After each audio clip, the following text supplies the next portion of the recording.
Welcome to The Walls Within, the mental journey to elite performance. In this podcast, we're going to explore elite performance from the cognitive perspective. We're going to talk about how we think about things, how we hold up to the stress and pressures of demanding environments. Can we climb the obstacles in front of us and continue on the path, or will we succumb to the negativity surrounding potential failure? Thank you for joining us on this episode. My name is Curtis McElhinney, and I'm joined today by U.S. Air Force F-35 pilot Dave Paolillo. Hey, everybody. Thanks for joining us for episode 3 of The Walls Within, the mental journey to elite performance. I'm Dave Paolillo, and with me, as always, is Curtis McElhinney. So apologies right off the bat. We're a little bit late getting this episode out. So as many of you know, life happens. And so it's been a busy summer for us, and we're juggling a lot. So but anyway, thanks for joining us. We'll get this episode out there. But the goal of this one is it's going to be Curtis and I chatting. We don't have a guest today. And the goal of this one is we're going to touch on some of those more in-depth things we introduced when we talked in episode 1 of some of those concepts and some of those things that Curtis and I have both been actively researching. And one of the things that seems to be a common thread among athletes and elite athletes and folks in my line of work in the flying world and specifically the fighter aviation world is this idea of managing anxiety, and really it manifests itself in elite performance in those pregame jitters. And whether that elite performance is, you're a varsity high school basketball player or you're an NHL goalie stepping out onto the ice in a playoff game, those pregame jitters at that level, it feels elite to you, right? And so it doesn't necessarily mean that only pro athletes experience that kind of thing, but it's at the highest level that you're currently operating at, you'll get those pregame jitters. And folks will see this. Performance artists will see it. Singers, musicians. I know actors, they call it stage fright. And that happens with both radio, TV personalities, and I've even read and heard about Hollywood actors experiencing that. And then it goes all the way to athletes. It can be manifest itself in cardiologists getting ready to perform a surgery. I've read articles, Curtis, I don't know if you've seen this, but surgeons that operate on kids, can you imagine holding the life of a child, somebody's young son or daughter as you're getting ready to perform a kind of surgery, those pregame jitters and those anxieties that you feel of. And at the end of the day, let's talk about what it really means. In layman's terms, we're talking about not wanting to screw up, right? And so what's the root of why those jitters kind of happen? And so we're going to talk about that today. And we're going to, Curtis and I have dabbled into some research here. A lot of it's over our heads, frankly. And many of you listening, it may not be. And so if it's not, and we're talking about an article or concepts that you are very, very either interested in or really, really well studied in, interact with us. You can go to our website, thewallswithin.com. You can find us on Instagram under The Walls Within. Look for the graphic that starts out the podcast, and we'd be really, really excited to hear from you. We've gotten feedback on our audio quality, so we're improving that. But Curtis and I'd really like to hear from you guys that are listening on some of your experiences. Drop us an email, interact with us, hit us up on Instagram, because we're going to talk about some stuff that we're not experts on, but we've experienced it. So let's jump in, right? So there we are, getting ready to step out on the ice, for an NHL game. And we're stressed. Curtis, take us into that kind of environment. What's a pre-game environment for a NHL goalie, and how does that feel? For me, in my situation, being the backup, I thought it was always worse in that role, only because you were somebody that got to play every 2 weeks. It all depended on what your situation was with the organization.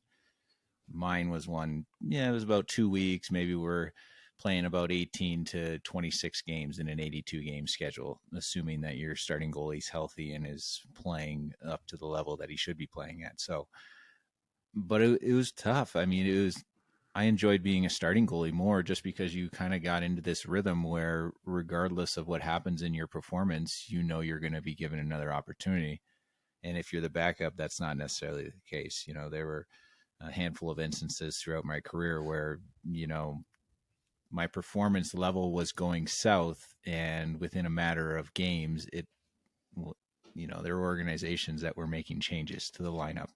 And that meant that they were trying to trade me, send me down, do whatever to find a replacement, because the reality is when it's your opportunity to play, is you're expected to get 2 points. And that's it, which really isn't realistic, because there are a lot of things that go into winning and losing a hockey game, and the goalie is just one part, but a very important part of that. But as you know, there's a lot of things that are out of your control. So for me, especially when I became a full-time backup, it was just the anxiety was almost overwhelming in going to games. And one story I always look back on, and I was about 28 at the time, 27, 28. I was playing in Anaheim. I was the backup goalie to Jonas Hiller.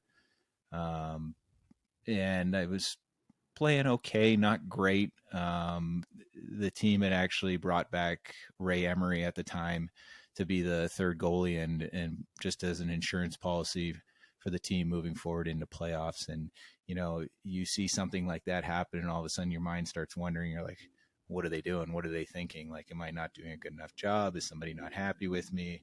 And you just put all these thoughts out there, and usually none of them are conducive to having a positive outcome on the ice, which is the sad part of it.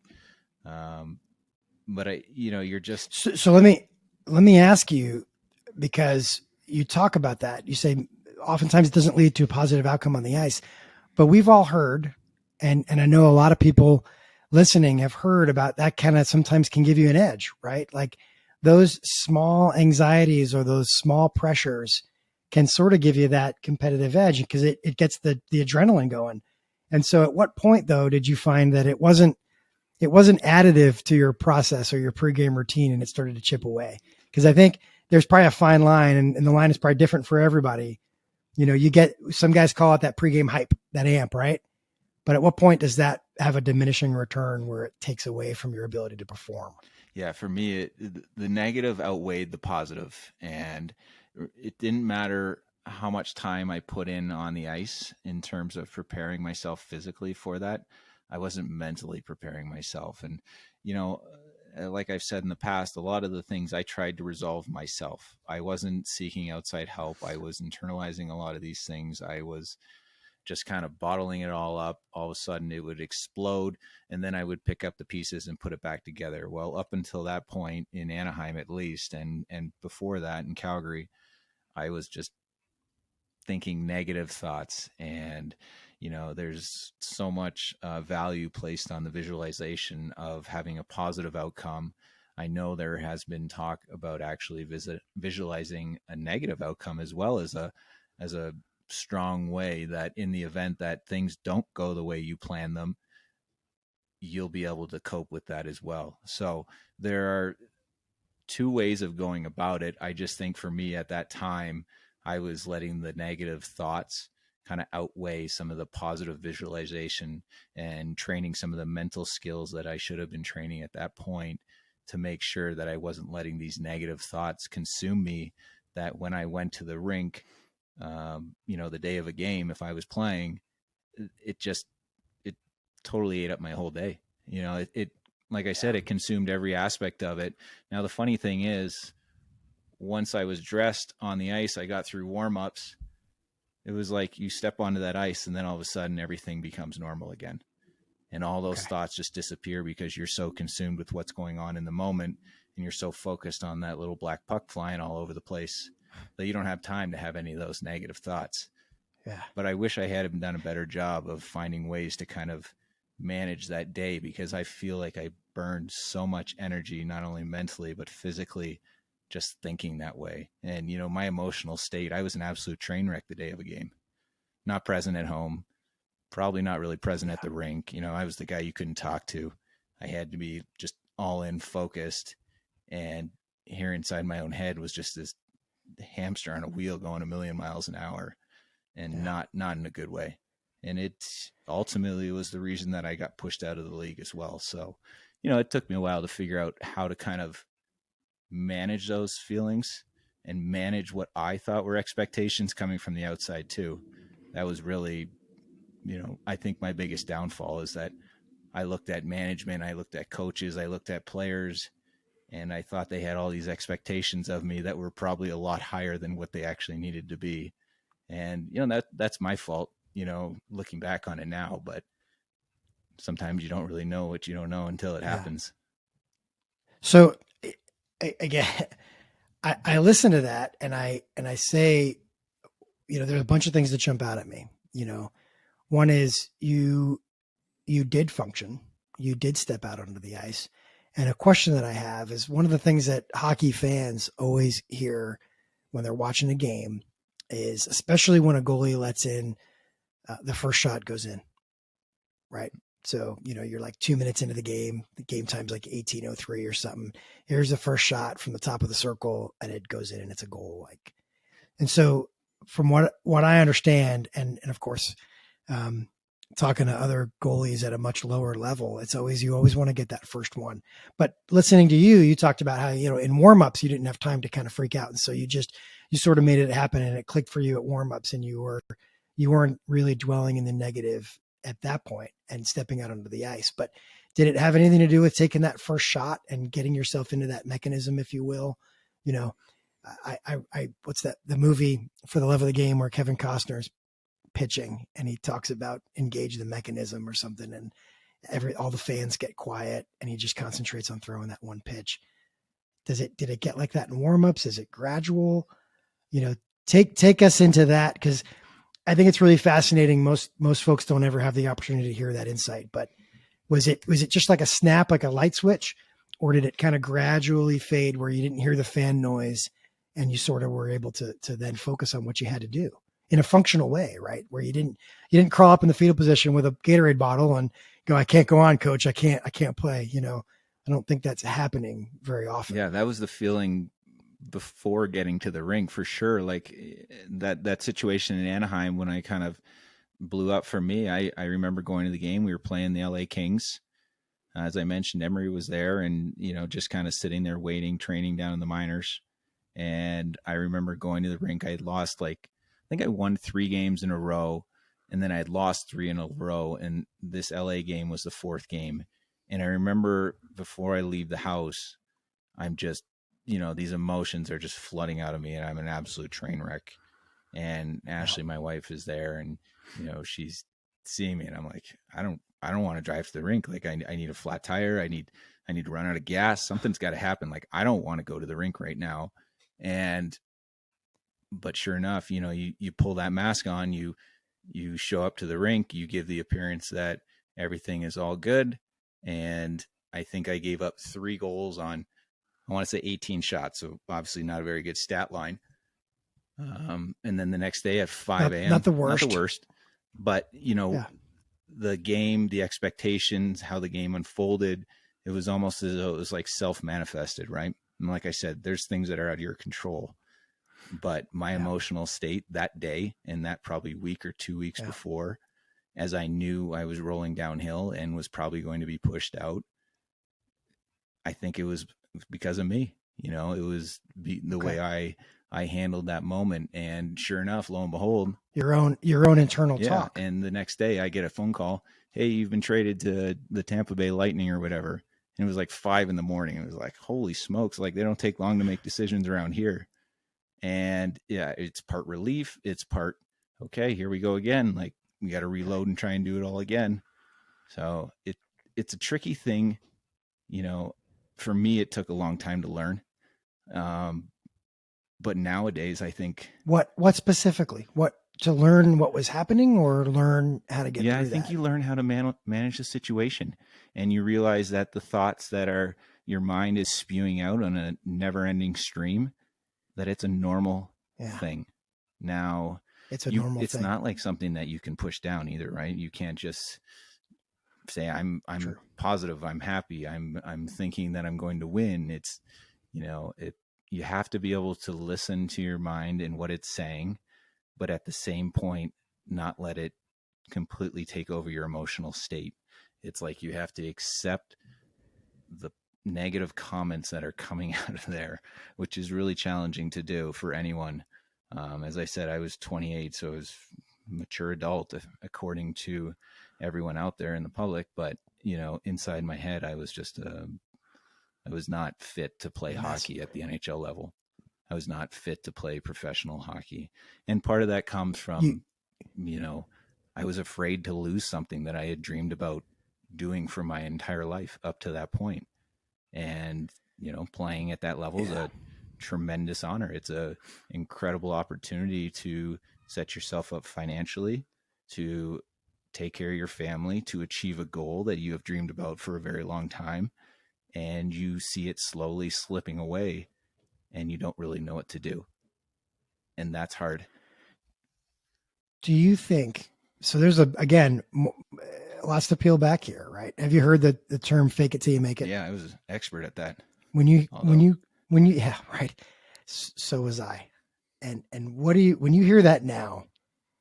What do you think about like try to get in touch with the 25-year-old or the 28-year-old playing in Anaheim, and you hear that "fake it till you make it"? You're like, hell yeah, yeah, I got to nose down. I got to be the duck that the water is rolling off the back, but meanwhile, underneath the water, the little feet are just going a million miles an hour, right? So you hear that as a 27, 28-year-old, fake it till you make it, and you buy into that. But now when you hear that, what does that sound like to you? Fake it till you make it. What does that oh, sound like? I focus on the word fake, yeah, it's right? and for Like me, I you're trying guess to fool it's yourself. like you're lying to yourself, and um, yeah, it's pretty hard to accept. I mean, and I don't think it ever really stops, to be honest with you, right? Because we're always putting on this face that everything on the outside is going terrific, and social media is a perfect example of that world, and professional sports, you just get to see one side of these individuals for the most part, right? And I'm Right. whether it be I'm doing interviews or I'm having interactions with people outside the arena, every conversation is a very guarded conversation because you don't know who you're talking to, you don't know um, what they're going to say or who they're going to talk to, and so it's like you're constantly lying to everyone about where you're at mentally. And there are so many different things that go on in your life that it's hard to really control all aspects of it. If you have a family or you have a girlfriend or you're a single guy, you just don't know what's going on with people behind the scenes. And unfortunately, when you watch it on TV or on social media, Yeah. you just get a little snapshot of what's going on, and you assume that it's everything is great, when I'm sure there are plenty of players that were experiencing similar situations to me. Now, whether they found ways to deal with it, sought outside help, or just kind of crumbled and were never able to pick up the pieces again, we'll never really know, right? Unless these individuals are Right. talking about it, or they end up becoming a success story and you say, hey, this guy figured it out. But most of the time, they're people that you'll never hear from again because they weren't able to pick up those pieces and move on. Yeah. So what do you think? What do you think the root of all that anxiety was? Was it the outcome of losing the game, or was it worse than that? Was it more than just losing the game? Was it all those other things you talked about, getting traded, not being able to play in the big show anymore, and getting brought down to the minors or something like that? Like what was the fear, right? Because all of this all this negative talk and this anxiety where you've got the little red devil sitting over here and the little white angel over here trying to have those battles of your own mind, and when the negativity outweighs the positivity, it's based on some sort of fear and the outcome of something bad's going to happen. I want to get a flat tire on my way to the rink because I don't want some bad thing to happen. And that bad thing was what in your mind? Looking back, reflecting back on that, what was the bad Well, thing? therein What do you lies the think? joke, because it was really nothing.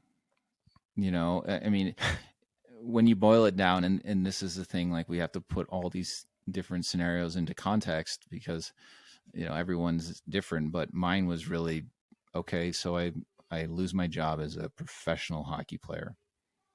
Great. What's bad about that? I mean, I'm educated. I can go out. I can find any job I want. I've met plenty of people.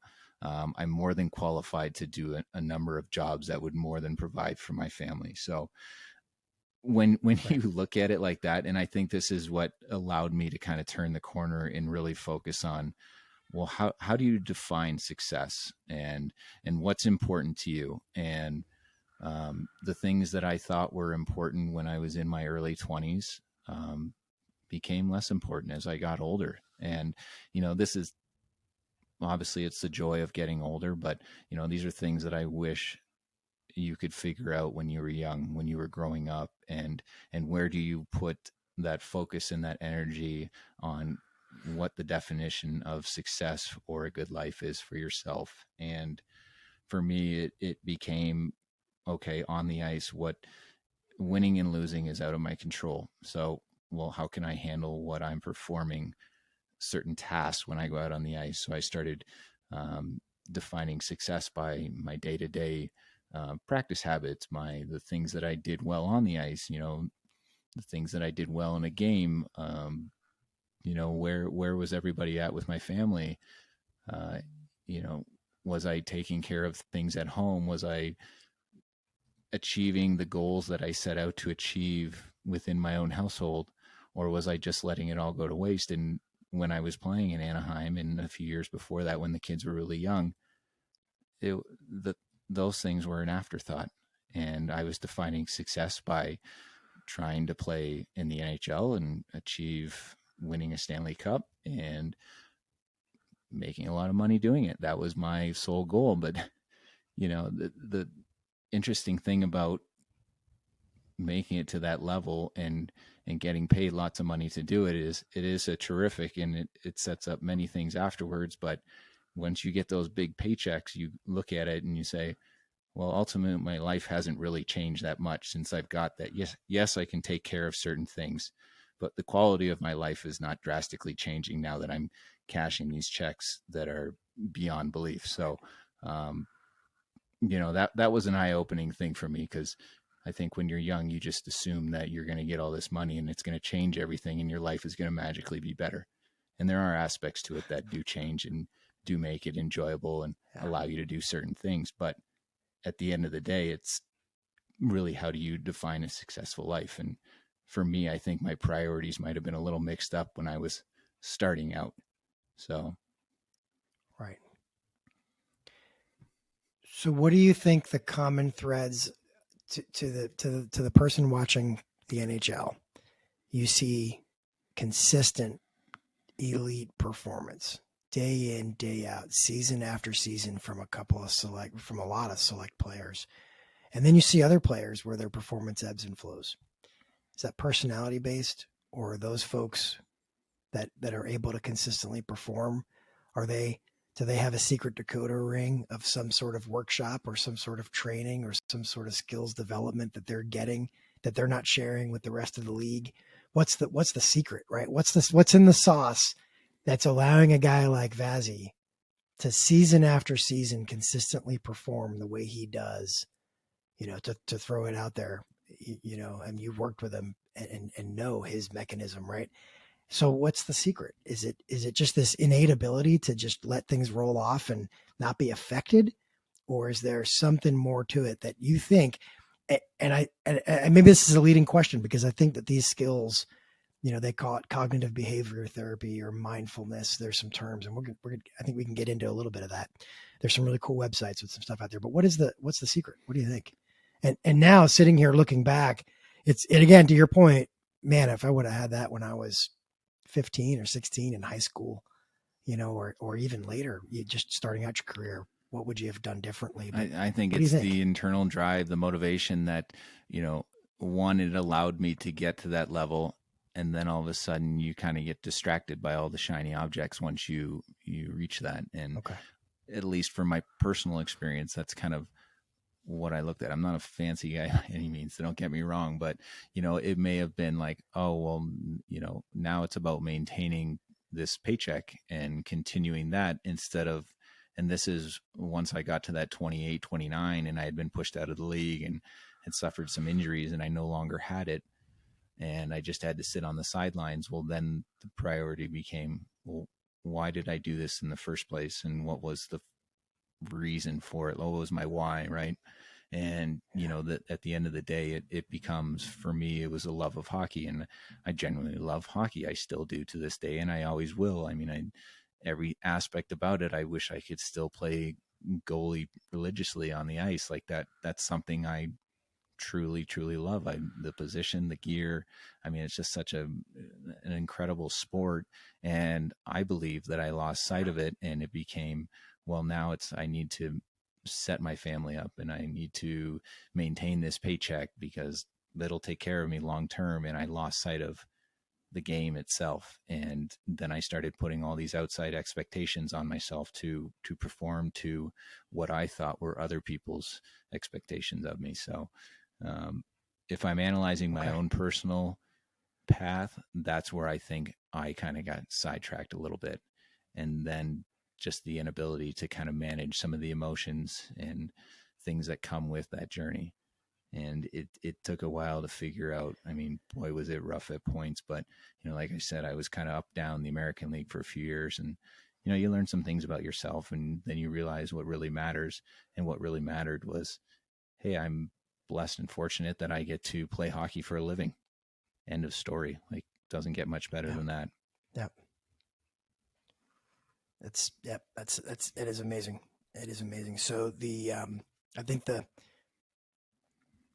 theme here for the young, 19 or 20-year-old Curtis would be to to basically keep perspective, right? Keep perspective of what's driving you and how to compartmentalize that negative self-talk, right? So, that's what else would you say to your 19-year-old self? Like, I think you mentioned it, but is there some, I don't know. What I do differently is I probably reach out to somebody. Now that's a teammate. That's okay.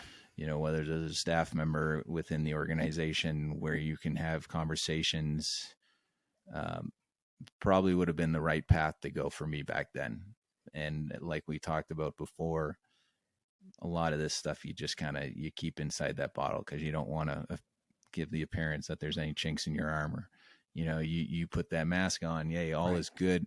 Right. Here I am, professional athlete. Right. I can handle it. Don't worry about me. I got this. You don't need anyone else to come do my job. So,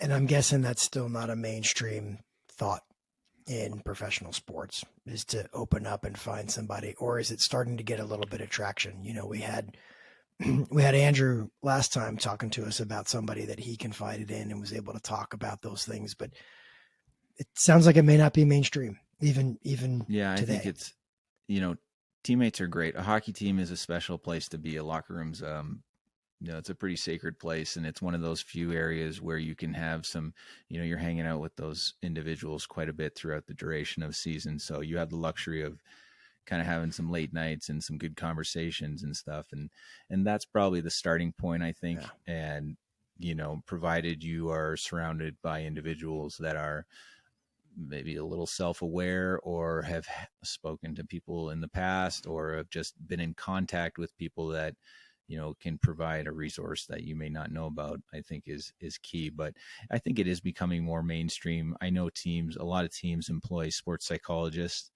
That's always been a big one. But from my standpoint, that was more along the lines of how can we get the most out of you for performance wise? And now the mental health is becoming more of an issue and saying, okay, we need all of these players in their right state of mind, not just for their on ice performance, but so that they can go for the duration of a season. It's going to help out with their home life, whether that they have a family or kids. And bottom line is, when they do show up to the rink, they're going to be better off for it just because we've allowed them to be put into a better mental state. But, it's still a touchy subject, I feel like, for a lot of people, that you just don't want to go down that road. It's competitive, right? You don't want to give up anything. You don't want to lose your job. It's amazing to me that we spend so much focus in sport on the skills required to be at the top of your game. If I asked you to describe the mechanics of what you're going to do when a puck goes behind the goal line in the right corner on your blocker side and where you're going to put your skate and your body positioning and all that stuff. I mean, you could probably walk through like everything you're doing with your body and all that. And that probably that wasn't something that developed over the last year or two. That's something that you've been able to do since the beginning, because those skills and those mechanics of the sport, especially the goaltender position, are so important to do things consistently in the same, right? But think about the mental stuff. Like what is your game plan when a goal gets scored and now they're within one of tying the game? What is your mental game plan when your team is down 2 goals and you let in that third goal and now you're down 3 goals? Like, and so do we break down all those scenarios and allow you to practice them and implement that mindset of game-like conditions in your brain so that you can implement it and do it in the game, right? Because everything we do in practice, we want to practice like you play, right? The game, you should be practicing the way you're going to play the game. And I will tell you, in fighter aviation, it's the same. We tell guys that all the time. Get yourself in the mindset like this is combat. We're going to train the way we fight. But how do you train the brain? How do you trick your brain into thinking practice is a game time situation? And we were just chatting about that before we started recording this episode. We were talking about, like, how do you trick your brain into thinking there's 19,000 people screaming at you when you're playing for Tampa and you're in Sunrise, Florida, and they hate you? How do you trick your brain into that? I don't know how. And I think you have to, what do you think? How do you train that? For me, it was, you can't replicate that in an empty building. And this is actually unique, obviously, with the bubble a couple years ago. There was nobody in the building, so you all of a sudden lost all that emotional energy, and that was the big hang up. And I thought it was almost more challenging not having that energy in the building as well. So, kudos to all those guys on that Tampa Bay team who really amped it up there. What were the guys talking about that, playing in empty arenas? What's the consensus among that and their level of performance, and whether or not that energy was no factor to them, or they claim it was no factor, but you could realize that it was, or the guys that were like, yeah, I'm deeply affected by the fact that there's nobody in the building watching right now? It was just, what was the awareness commonalities? that, hey, going into this event, we're going to have to manifest our own energy. And, you don't have the luxury of feeding off a crowd when you maybe score a couple and the momentum is in your hand. You have to constantly come back shift after shift. And that's why I was so impressed with that group to be able to do that, because they had the artificial noise going, like the EA Sports background noise, and it sounded so strange inside the arena when they were playing it. But it's weird not seeing people there, and visually it was challenging too. I mean, it looked like a practice, but they had those big tarps over the lower bowl and stuff. So I was going to ask you if it felt like a practice, because obviously you're practicing in the big arena, but it's empty. Did it sort of feel that way? It was weird in the sense that no matter if you scored a goal, it was just kind of like they'd play your own win or goal song or whatever, but it was just quiet, outside of that background noise. And it's not the same feeling. So when fans came back into the building, it was such a relief, and it was a little bit of a shock. You're just like, whoa, forgot about that noise, and here we go again. But what a comfort level I think it was for all those guys in that, especially that second run to the Cup. So it's truly interesting to play with fans in the building and then without them. But I don't think in hockey there's any way to really prepare yourself for what that emotional energy is like. And I was pretty consumed like that. My focus was inside the glass. I never let myself kind of really wander and look around what was going on in the building. I was just focused on what was going inside the glass. Right. My kids always could never stand it because they'd come down for warm-ups and pound on the glass, and I wouldn't even see them. There are some players that are very just, they love everything about that environment and interacting with fans and the noise and the crowd and just looking around. And, my focus always had to be kind of within the glass. I was never able to pull it out, which is fine. I mean, each player kind of has their own way to success, but, to be able to go from focus to just kind of not focused was not an easy thing to do in the context of a hockey game for me. So, but yeah, I would love to hear more from your side of it and how fighter pilots kind of prepare for a practice and how you can simulate taking a simulation event and taking that into a real life scenario and how they feel compared to each other. So it's interesting. We we have that slogan, we're gonna train the way we fight, and having having experienced flying in combat, we know what the outcome is, right? We know what the worst possible outcome is. Even worse than me busting my ass and packing it in is not supporting the mission and there being mission failure. And one of the mission sets that we would fly is close air support, and close air support of guys on the ground. Right. And so mission failure for a fighter pilot flying CAS is mission failure for the ground commander's objective. And if the ground commander's objective fails, the guys on the ground are at risk. So me failing, even potentially safe in my cockpit, could mean life or death for the guys on the ground. And that hits home pretty big. But outside of that, that has its own pressures when you're flying a close air support. But not everything we do in various flying communities is close air support. It's one small piece. Some of the communities do it more, but I will say it's a smaller piece of the overall thing that fighter pilots do. But outside of that, where if we miss our target and we don't put the bomb in the right place, then somebody's going to have to go back in and hit it again. And it shows that we suck at our job, and we have to send somebody else in to go and do it better. So we take a lot of pride in that. But I will say that failure in training is equally as uncomfortable, if not more, than the prospect of failing in combat. And what I mean by that is we spend so much time training before we ever get the opportunity to fly in combat. And for many years, there was a long string of folks that flew a lot and never flew in combat. And only, now since 9/11, you've got now over the past really 20 years, most of the fighter pilots that are out there and most of the ones that are at the 18 to 20 year point leading squadrons and stuff have all flown at least one deployment in combat because we've rotated so many people through. So the culture has shifted now to where we have a lot of people have experienced flying in combat. But when I say the failure in training is there's not as much at stake in training. We always get to repeat the ride or do the event over again.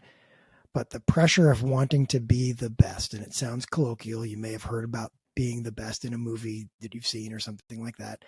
And it's true. We do want to be the best, and everybody wants to be the best. And I'll leave this with you. 90% of fighter pilots all think that they're in the top 10% of fighter pilots. Same as athletes, right? Okay. Think about that for a second. Like it's just right.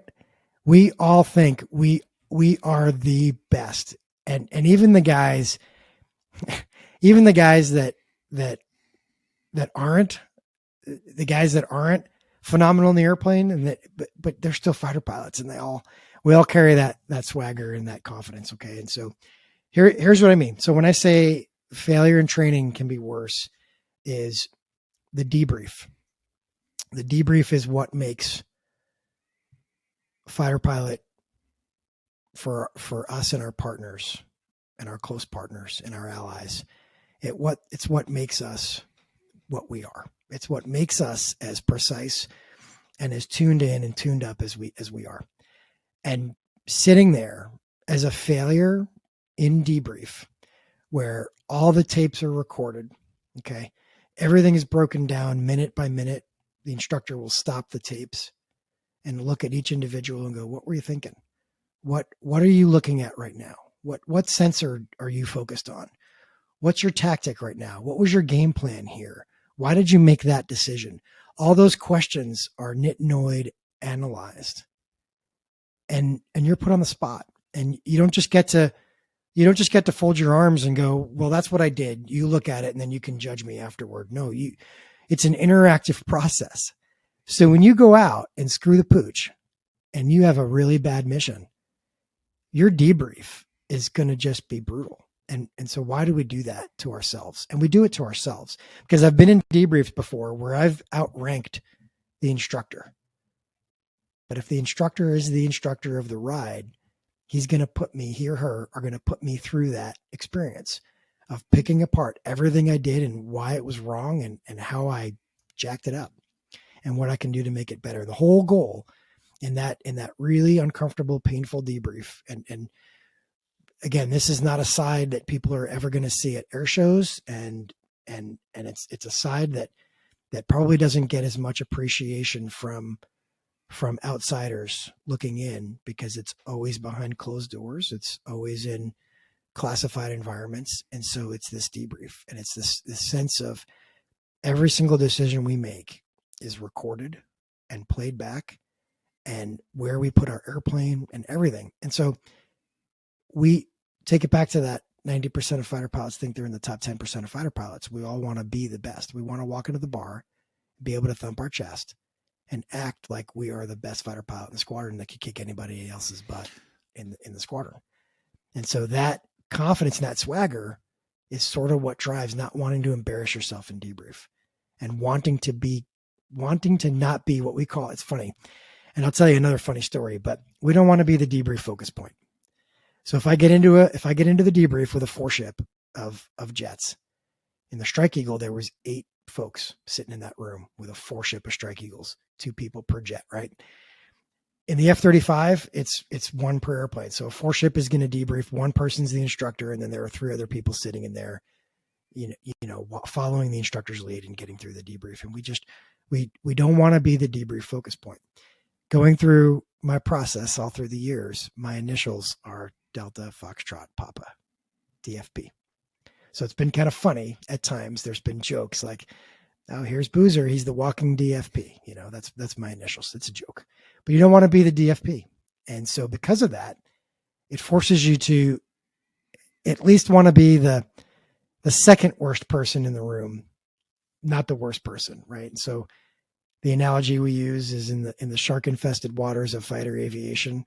You don't have to be the fastest swimmer. Just don't be the slowest. But what is the general, like, overall reception of these debriefs, assuming they're going south and it's not a positive experience? You know, at what point when you start training to become a fighter pilot, for example, I would imagine that these debriefs are a pretty common theme, like you said, after every flight, right? And how you receive that feedback, how you respond to that feedback is probably so critical in determining how you turn out as a fighter pilot and where you end up going in the Air Force at the end of the day. That's true. And it starts out in pilot training. That debrief mindset of answering the mail to everything that you've done in that mission and all the mistakes that you've made and having everything picked apart, your decision making, your mechanics, i.e. the way you fly the airplane, what you are perceiving, all that stuff, it starts in pilot training. So before you even track fighters, that sort of mindset is applied to debrief as a pilot training student. So there's a tremendous amount of pressure. Most people, they have found in studies, I wish I could quote the studies, but most people have identified significant intrinsic things that are unique to them that motivate them to want to fly airplanes at the level of being in the Air Force. It often isn't just, oh, that seems like it would be a cool thing to do. And since I wanted to serve my country, I think I'll go be a fighter pilot. You know, it's usually more intrinsic than that. And many times, if you walked around my squadron and asked the guys, hey, when did you know you wanted to be a fighter pilot? The majority of them are going to say when I was a kid. Similarly to professional sports. If I asked you, when did you know you wanted to be an NHL goalie? You were a kid. That childhood and dream so of seeing something that's, you know, bigger than life from your eyes and flying a plane like that is just something. It's like, wow, there's not a bigger dream. It's like, you think of it like going to the moon, right? You're just like, well, I want to do the impossible. And flying a fighter plane is one of those things. You're like, that's a pretty cool feat to accomplish. And you got to have some pretty thick skin, I would imagine, to sit through those debriefs. And I would imagine that's part of the process. Yes. It's learning how to sit in the fire and be Yes. able to answer questions without allowing your emotions to overtake what you're experiencing as you're sitting in that very uncomfortable chair. That is exactly right. And there has been crying in debrief.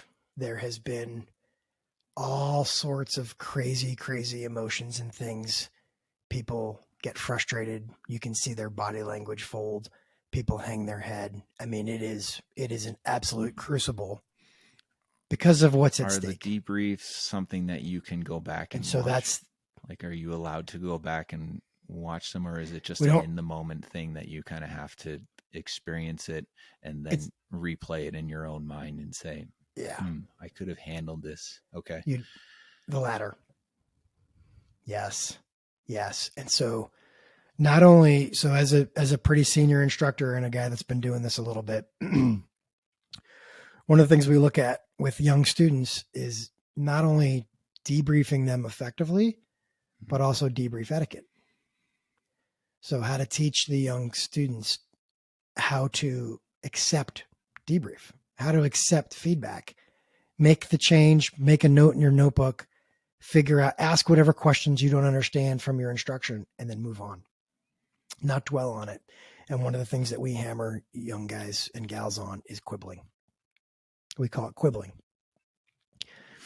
We ask them a question and they don't answer it yes or no. And they start giving us reasons for why. I didn't ask for a reason. I simply just asked, what were you thinking at this exact moment? You told me your answer. That's it. Why did you make this decision? Or did you see that particular thing on your display? Yes, but I didn't ask you anything more than that. Answer the question. And so that when you cut them off, or there's that sort of a thing going on, it leads to frustration because people want to defend themselves. They want to explain themselves. And one of the things we have to teach is the debrief etiquette. And I don't want to hear excuses. I just want to get to the facts, and I'm going to help you synthesize what happened. And I'm going to focus the debrief on getting you better and making you a better fighter pilot the next time you go out and do this task or this mission.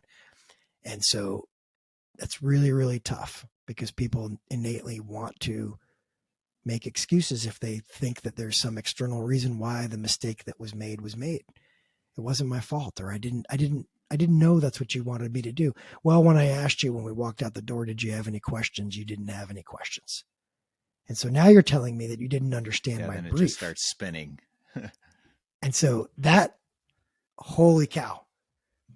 And then you watch the wheels come off, and then you see the face turn flush. You see the eyes water, you see the lip quiver, and it's just like, okay.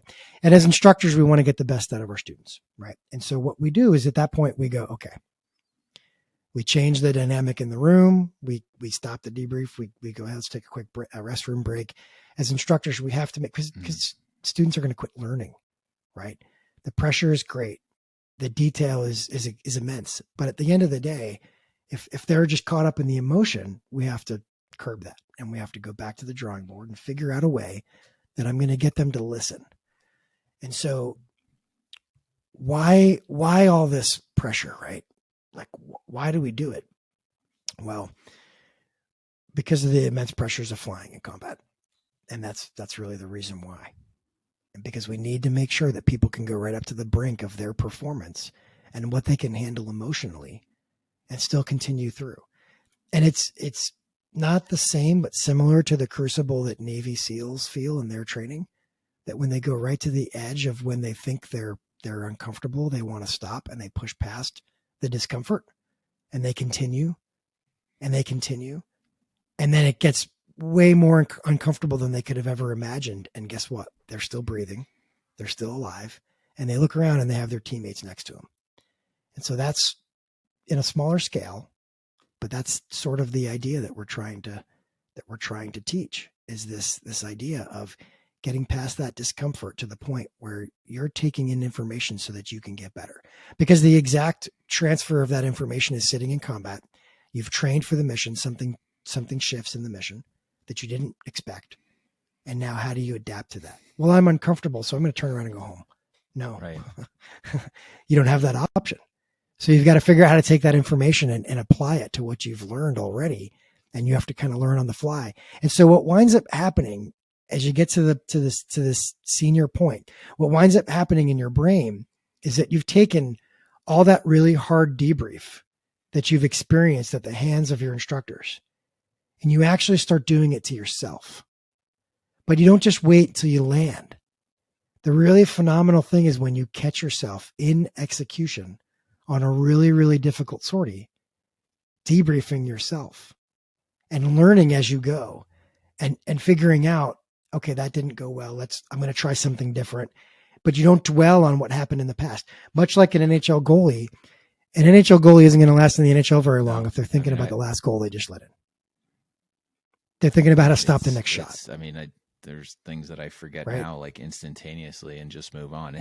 There are good things to that and sometimes bad things. But what I love about what you're talking about with the training is that you're taking to the brink before, and then you're also doing the same on the back end of it too. And that's, to me, it's like you're just sharpening the edge nonstop. You know, it's not like you do all the before work and then you do the job and you're done. It's like, no. Now we have to go back and revisit all that work and let's take a look at it. And so you're just constantly owning in on this expectation of greatness in every facet of the job, which is the really cool part about it. And hockey does that to an extent. You know, there's video review for goalies. You can do individual game review, which is becoming quite common right now. I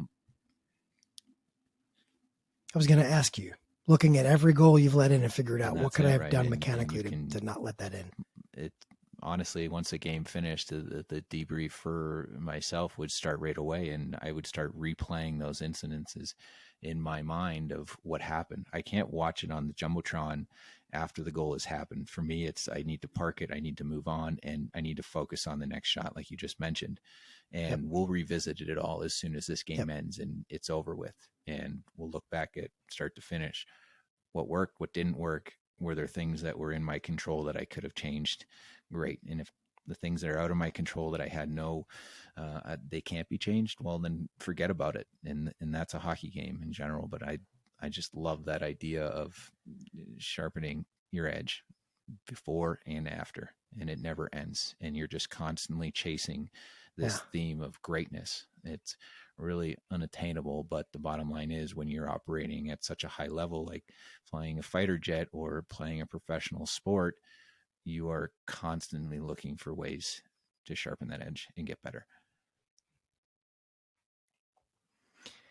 To take it back to what we started talking about, though, which is this mental toughness thing that you've got to kind of get through, is as a student, it is incredibly difficult to learn this, especially as we get into a culture where people are just generally more comfortable, right?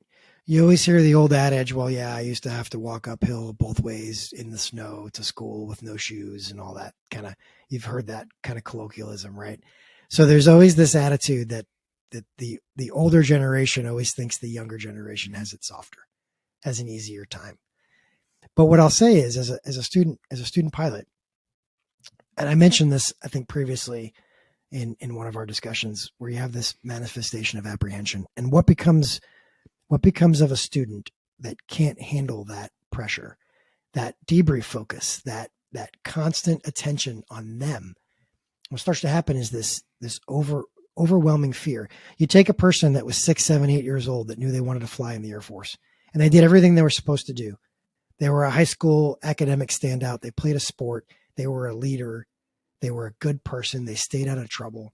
They got themselves into the Air Force Academy, or they got themselves an ROTC scholarship. They kicked butt in those programs to get themselves a pilot slot. They show up and they're at the culmination of all that prep. And they show up at pilot training and they're excited and motivated. They're with, 30 other student pilots that are all excited and ready to work together. And they're now lieutenants. They're out of college, and it's just this super exciting time. And then pilot training kicks in, and it starts out with academics. It starts out with in-doc and in processing and going to this appointment and this training and learning about the physical pressures on your body and, all this stuff. And then you start getting into the tests. And then you start seeing people bust tests here and there. And then what starts to happen is the standard deviation of everybody being at a level playing field day one. You already start to see the order of merit stacking up. You start to see the folks that are getting 98s and 100s on their tests day in, day out. And you start to see the folks that bust tests and need remediation. And that's where, and oh, by the way, your assignment, the airplane you fly, and what you're going to go do that's going to dictate the future of your flying career and really your path is dictated by order of merit. And so the number one person in their pilot training class is probably going to get the plane they want to fly. I say probably because needs of the Air Force will always trump what the individual wants. But the individual that finishes number one has got a really good shot at getting close to what they want. The individual that finished last in their class is going to get whatever's left over. Does that mean they're not a good pilot? No, they're a phenomenal pilot. They're an Air Force pilot. Air Force trained pilots are the best pilots in the world, in my opinion. I'm a little biased, but understand that the pressure is there for a year-long program to want to be number one so you can get your best pick. And one, you have personal pride that you finished number one.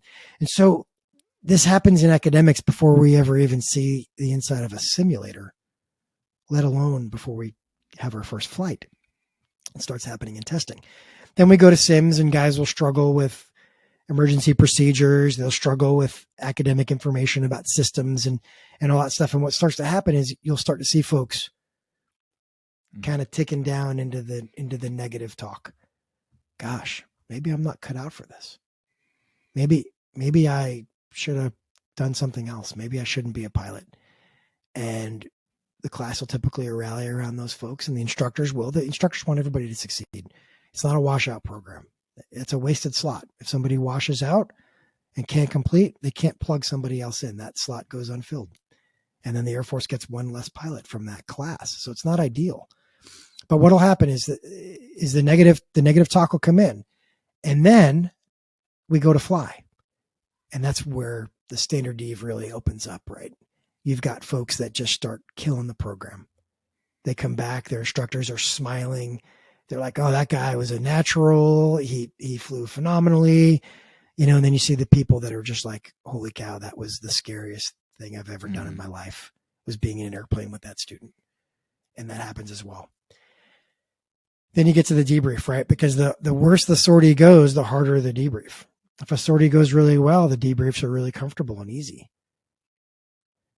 And so folks get afraid of those really bad debriefs. What starts to develop is this apprehension.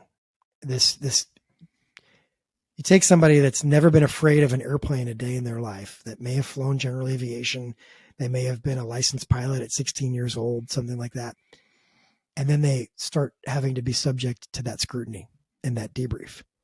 And they start to manifest this apprehension. And they manifest an apprehension of flying. And I don't think it's the fear of flying. It's the fear of that bad grade sheet. It's the fear of flying and having something happen that they can't fix or do well. And then they just get this anxiety towards being in the airplane. They get an anxiety towards briefing a mission. And it gets to the point where it's incapacitating. It gets to the point where you've got people that are so unable to handle the idea of failing in an airplane because of the extreme cause. We're sitting in an ejection seat for a reason. And so they're so afraid of that, that they wind up giving up. Sometimes folks have self-initiated elimination where they just can't handle it. And what they'll say is, I don't like it. I don't enjoy flying. And that's true. That's true. Nobody really enjoys not performing in an airplane because the debriefs are uncomfortable, but it's that way for a reason, as I already talked about. And so you have enough of those stacked up back to back to back to back. You wind up either self-eliminating or your instructors make the decision for you because you just can't assimilate to fixing all the things that are brought up in debrief. And at the end of the day, some people just can't think fast enough to succeed. Doesn't make them bad people, doesn't make them bad officers. They may have the opportunity if they had 10 more rides to get themselves caught up, but there's only a finite amount of training squares that you've got the opportunity to fly. And at the end of the day, you're not going to get an infinite amount of sorties the taxpayers aren't going to be able to afford. We'll give this guy 20 extra sorties and we'll get him caught up. No, it's not the way it works. You have a fine, you have a syllabus, and if you can't meet the standard within the gates, you're done. And but that doesn't really end, because you wind up going through pilot training, then you go to fighter fundamentals training, then you go to your primary jet training, and then once you're a full-fledged fighter pilot wingman in what we call the CAF, the Combat Air Force, then you have your 2-ship flight lead upgrade, your 4-ship flight lead upgrade, your instructor upgrade. Then if you're going to go become an instructor of never evers at the basic course, where you go back to the schoolhouse to teach, then you have to go through that upgrade to become what's called an FTU instructor, formal training unit instructor. Then you become an evaluator. Oh, by the way, as you gain experience flying, your day job, your desk job, if you will, becomes increasingly more challenging. So think of the squadron commander that's in charge of an entire fighter squadron of all the folks making decisions for the squadron, that also has to maintain their proficiency flying as an instructor and an evaluator. And oh, by the way, they've got to lead the unit. And so this is a tremendous amount of pressure. And it's unfortunate, but at various points along that path, folks show chinks in the armor. They show either temporary moments of weakness or permanent moments of weakness where this pressure crumbles them. And so one of the reasons I wanted to do this podcast with you is to find and identify those folks and let them know that, to your point, and you mentioned this already as I continue to run on here, is to find somebody to talk about all that stuff with.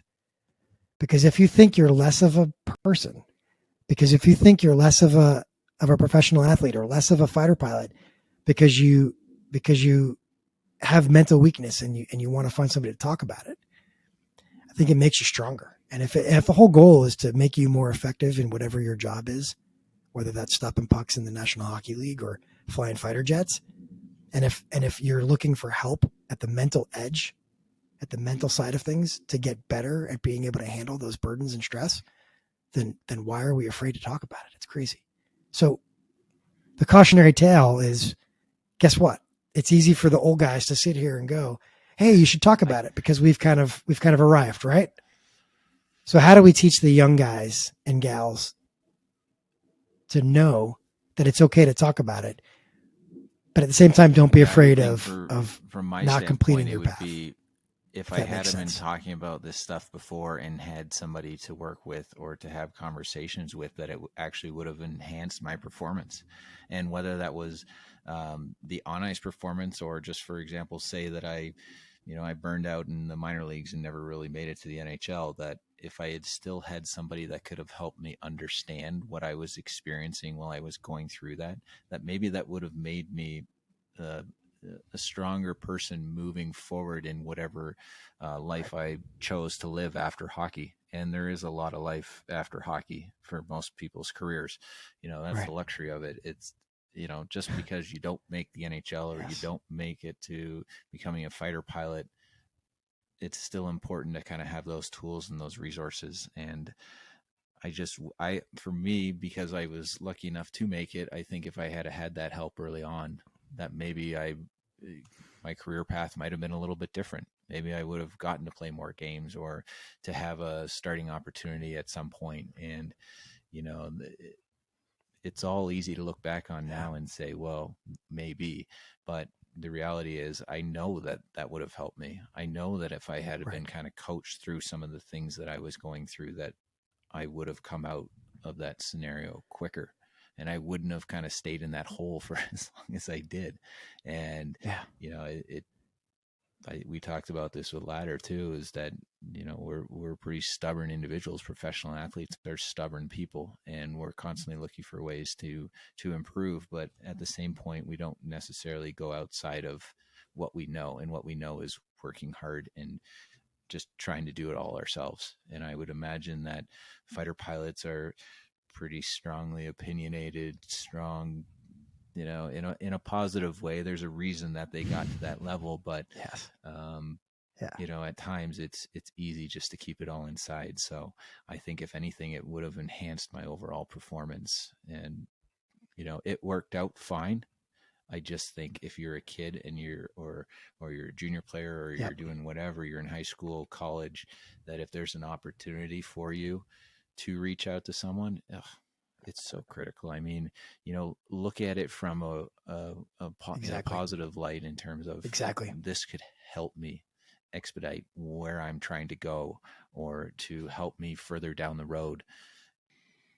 I think about it like this. You and I have run into and worked with those people that we think are they're really right at the door, right? They're right there. They're close. And you mentioned it. You persevered. You had a long career. But what if you had some different skills that you developed early? Would you have been a 500 game starter? And the unknown kind of sucks. And you and I are not, I don't think, in all the talking that you and I have done, both in the podcast and outside of it, I don't think you and I are the armchair quarterback kind of people where we don't armchair quarterback our lives. Like, I'm not going to go back and live in all this regret for the things that I've done and the mistakes that I've made. What I want to do, what I'd prefer to do, is potentially a bit of fatherly instinct, is what can two guys like me and you do to help others realize that you can help push people over the edge in the right direction by giving them some talking skills and some mindset thinking and things like that. And so there are people in your community and in my community and a lot of other communities all over the place where we can push young potentials over the edge in the right way to go, hey, I think if you tweak here, talk to this person, get yourself mentally tough, mentally squared away. And I say mentally tough, I don't mean that as you're not tough if you're struggling. Just getting yourself in the right frame of mind to be able to take yourself to the next level, because it's potential. Because if there's a really amazing hockey player that's just got some mental stuff going on, well, they're still a really good hockey player, but their brains are getting in their way. And I've seen the same thing in flying fighters for as long as I have. And I've stepped in some cases with some folks. I'm not going to talk about the details of that, but I have tried to help people that I've sent struggling, or that I've seen struggling. And if we can keep one more person at that elite level, like, it's a win. It's a win for the organization. For me, it's a win for the country. It's a win for the Air Force. For you, it's a win for your team. If you see that young guy that's in the program, and people listening, find those people that are struggling, because if you can get them to the point where they can get past those things, use them as strengths and not as weaknesses, use them as things that make them better, not as things that define their failure, then that's a good thing, to get as many people to as high a level as they can. And I ask this question rhetorically, but what are the limits of human performance? And people that are strength coaches and people that are running trainers and running coaches and all this thing will tell you that, the limit to human performance is like, a certain time on a marathon, a certain time in a triathlon, a certain time on a mile, or a certain weight on a bench press or a squat. There's a limit to training. What I don't think there's a limit to is mental toughness. And I think a lot of people artificially limit themselves between the ears and behind the eyes. And so what is the limit of human mental performance? I'm not a professional in this field, and I want to get, in future episodes, I want to get somebody that is, but I see that as far more boundless than the maximum weight that a person can bench, or the fastest lap in a pool, or something like that. You know what I mean? It always comes. I'm getting a little fuzzy like, here on you, but you look at I don't know if you quote, smell what I'm cooking. If you want to go fast, go alone. If you want to go far, go together. Right? We're better together. The reality is that we're better together, and yep. There's so much value in talking to people, and that's really what it's about now. At least for us, it's, my career has come and gone, and now it becomes, well, how do you help out other people, whether that's the kids that I'm coaching in the youth hockey organization that I'm involved with, or it's students that I'm involved with working online. And it's all about finding ways to help them kind of just find that extra little edge, right? There's a little bit more. I mean, you can only do so much on the physical side Yep. If you don't take care of the mental side of it, you're going to eventually hit that wall. So when you hit that wall, maybe you have a few more tools in your toolbox so that you can go, oh, not a big deal. Let's move forward. Let's look at this from a positive light. Let's take this outcome and say, we'll spin it around and be like, boom, this is going to make me a better player. It's going to make me a better person. It's going to make me a better pilot, whatever that may be.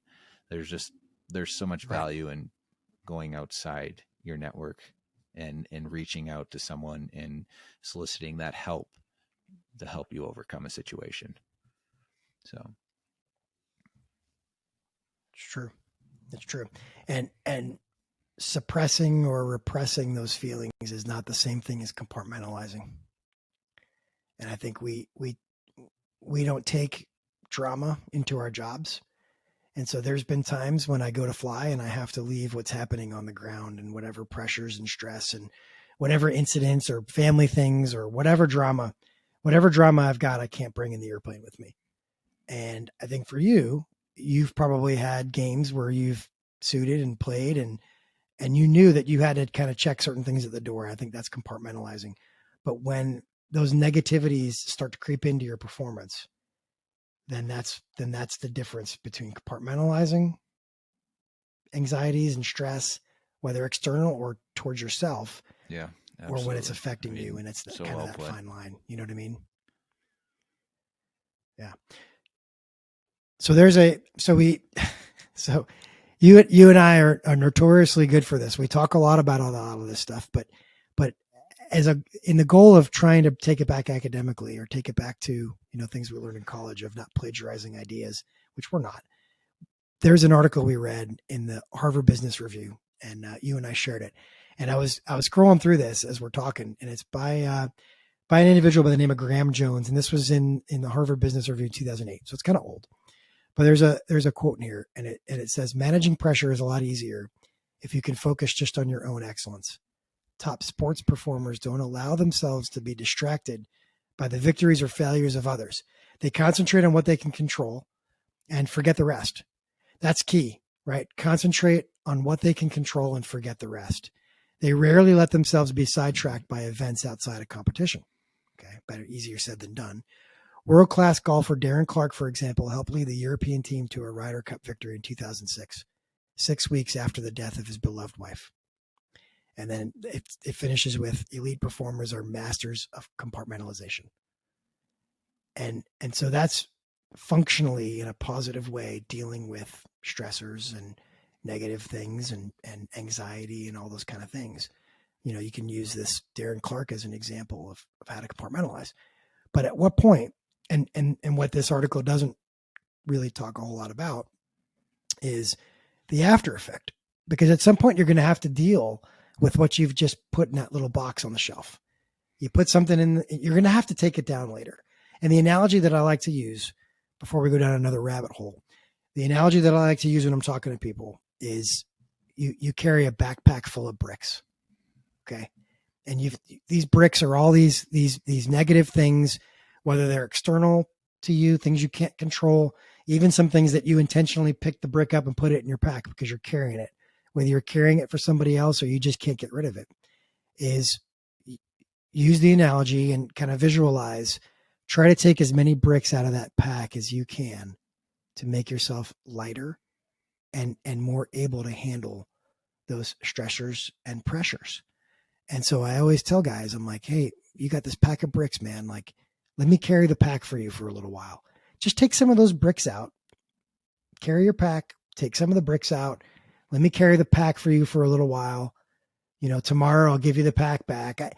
And so if you kind of follow that sort of weird analogy, it really, what it's talking about in my mind, at least the way I try to explain it, is there's a lot of things you can control and a lot of things you can't.